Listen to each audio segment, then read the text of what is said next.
first half giving up threes like we did. I want you to understand we were playing in a way because all the tape I watched was number 2, number 22, number 1 driving the ball and getting near the basket. And so what we were doing was raking. So when they came by you, you went like that. But what did that open up? 3 ball. So in the second half, we were saying, you're not playing that way, except Z when I put him in and left the guy in the corner. Second thing, couldn't get him to drive the ball.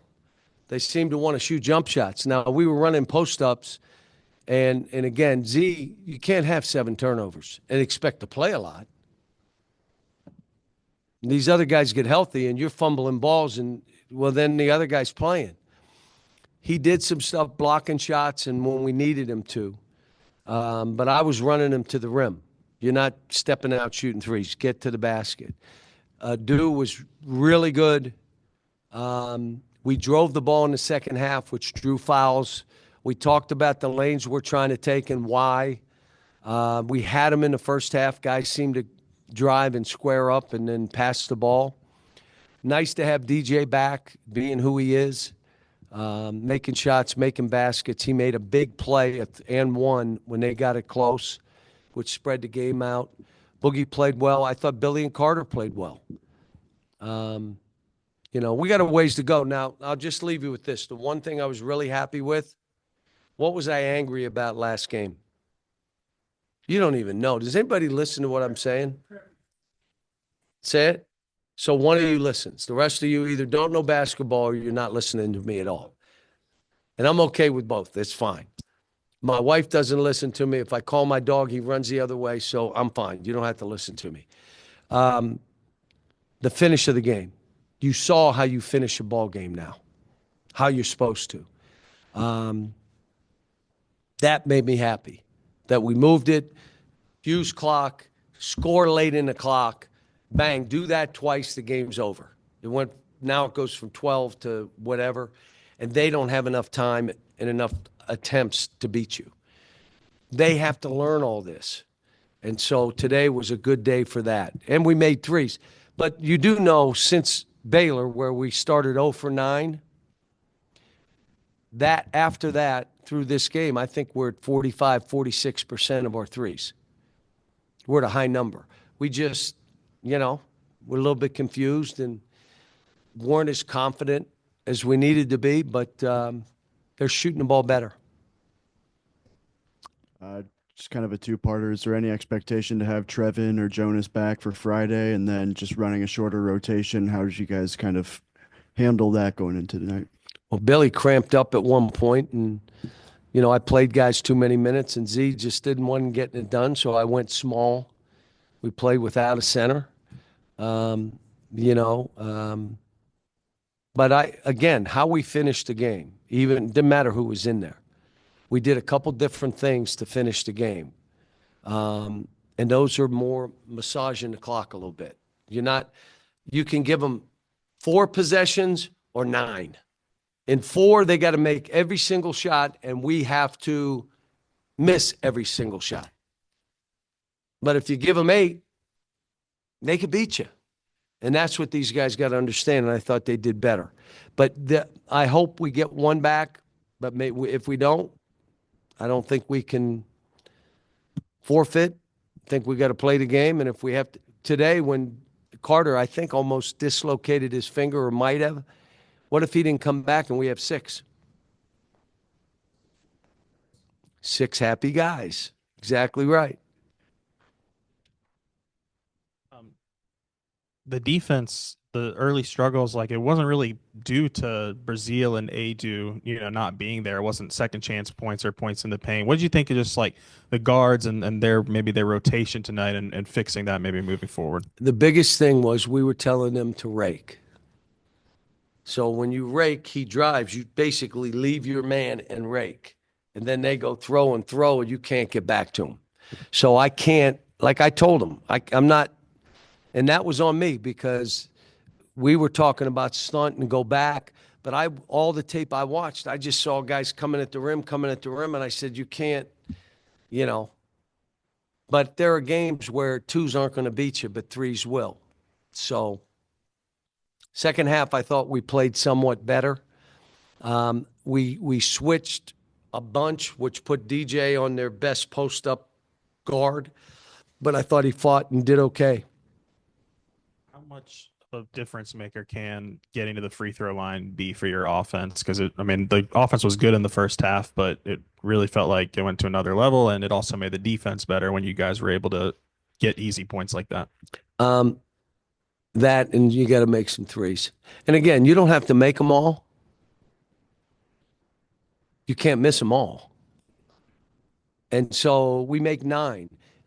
If you remember, but you probably don't, 8, 9, or 10 threes on this team means you're going to score near 90.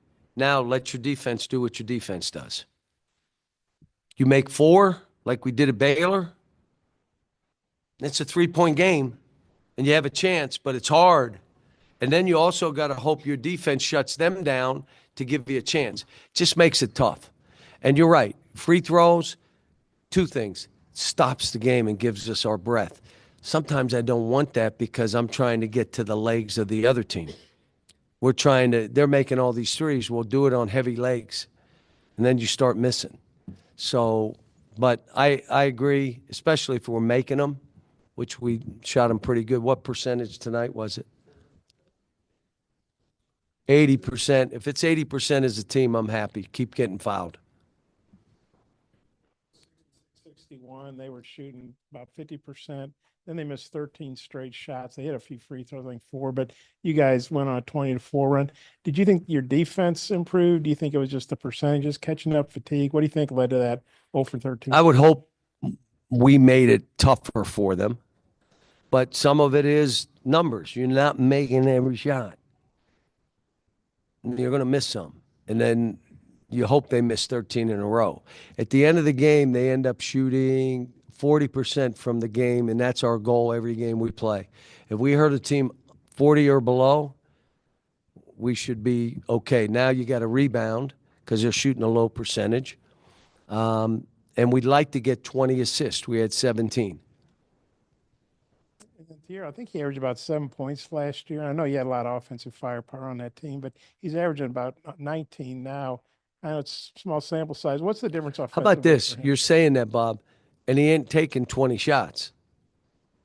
He's scoring 19 on 10 shots. Today it was 8 for 10. But what he's done is matured. He's in better shape. He's stronger. He's better with the ball because he's stronger. He's a better player. He came to us out of high school, and, I think he was a 3-star player. You stay 2 years, and now you could be a lottery pick? I mean, think about it. Now, I'm going to tell you, if you looked at him as freshman and even his sophomore year physically, you didn't see this. He's grown into his father. His father's got 6'9", and that's his dad. I coached his dad. So I told him, you're growing into your dad. A lot of steals. You don't necessarily see that from a guy his size. What do you think's the key to that for him? He reacts. He's in good position, so he can do it. He's a good player. I mean, Boogie's good. We got a bunch of good guys. Chemistry. That's on me to get them to understand how to finish games. You saw we've been working on it. Chemistry means, how about this? Pass it sometimes just to pass. Get rid of it. Just pass. I'm yelling to him, pass it, pass it, pass it, and then play on the other side of the court. Normally, when you're trying to get yours, it comes to you and you're a ball stopper. We're just trying to get him. How about this? Cut. Here's what I said to him. When you're trying to play to expectations and the anxiety of it, you're too critical of yourself, you're too judgmental to yourself, and then you start playing the what-if game. Now you're done. And I told him the easiest way to fight that, whatever is the easiest thing to do without skill in the game of basketball, do that at a real high level. So now I'm going to challenge you. Tell me what those things would be. Easiest thing to do at a high level, even without skill. Go ahead, say something. Got guys sleeping here? What? No. How about sprint the court? How about dive on the floor for a ball? It doesn't take skill. You're right. Rebounding is more effort than skill. Do those things. Help the helper. Be the guy talking. The more you talk, the more you're not worried about expectations. Then play to your training. Why did you make that play? We've never trained you to make that play. You just did that. Why? Play to your training and then lose yourself in the team. And you don't have to worry about expectations, whether they're on us as a team or whether they're on you as an individual. Very simple. What is the easiest thing that you can do without skill? Do it at a high level. Training, and the last piece, lose yourself in a team. That's what I talk to them about at my house. I'm having to get through to these guys as much mentally because every one of them, they seem to, it's not just my guys. You have guys that feel the weight of the world. I have to do this. I have to make a basket. You can't play that way. You can't play with chemistry that way. You can't get a team together where we're worried about each other if you're not in that mode. Talking about expectations, Nelly Davis came here as one of the top transfer prospects in the country. It looks like he's struggled a little bit. Just what have you seen from him, and what more do you need to see from him in his role? Well, he had 6 rebounds and 2 for 3. He's got to be our sniper, okay? He's got to be that. He's physically tough. He got 6 rebounds. What I did with I don't like to mess with guys' shots, not in season. I may say, shoot it straight. I don't care. Your elbow will be out. I don't care. Just shoot it straight. Make sure the ball goes straight. I may do that. With Nelly, as I watched, I didn't like his arc. So when you were trying to make it, a lot of times you'll shoot it right at that rim because you're just trying to make a shot. You can't shoot. You got to have arc. That Noah machine we have, when he shoots, I'm looking at the machine on there. And I'm telling him, 44, great. 41, get the arc up. 45, 44, great. 45, 44. When he shoots fouls, they're all at 45.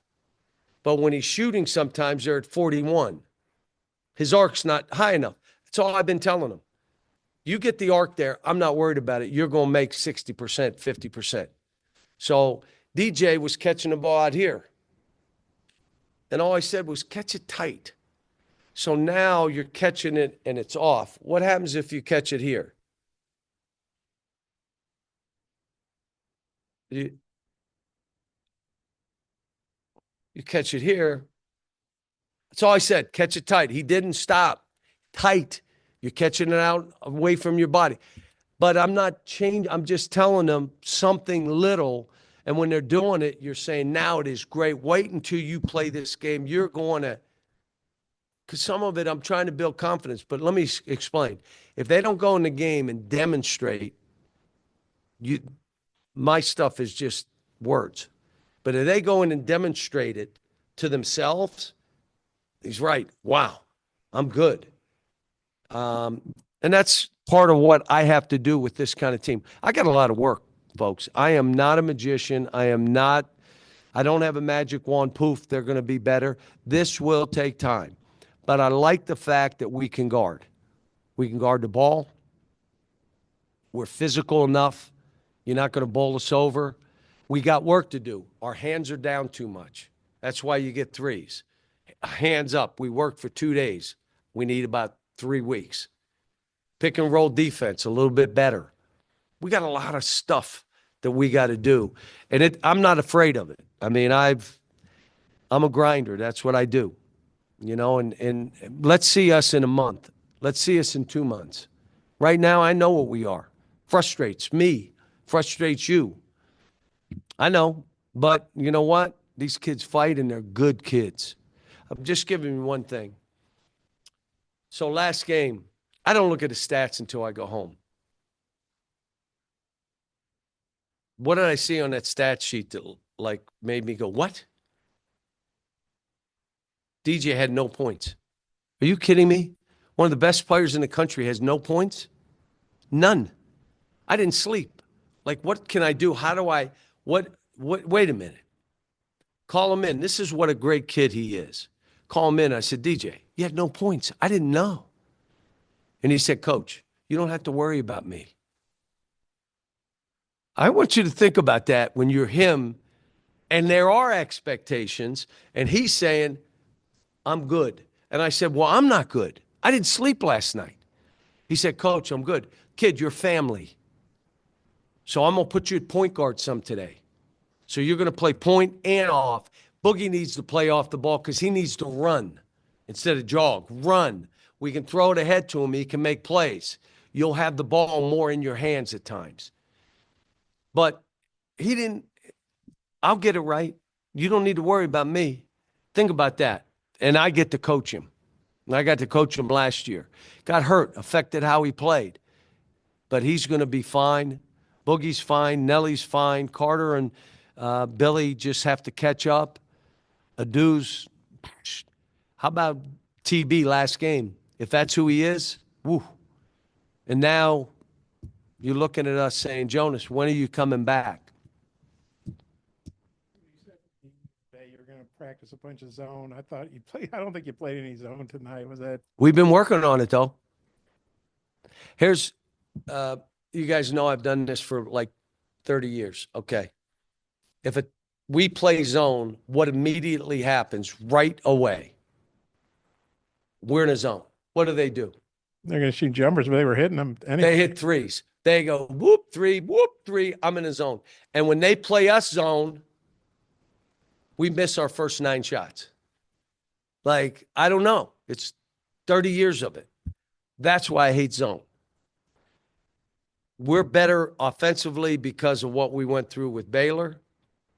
And we've been working on the zone. I could have used it today, but they were making too many shots. I just said that they're making them with us on them. What if we're not on them and we go zone and they start cutting and throwing balls out and making threes? All of a sudden, we haven't played, but we got a zone ready. I guess you talked about the free throws for your team late, but conversely, what do you think about your team's ability to play defense without fouling, especially when the team was in a little bit of foul trouble there?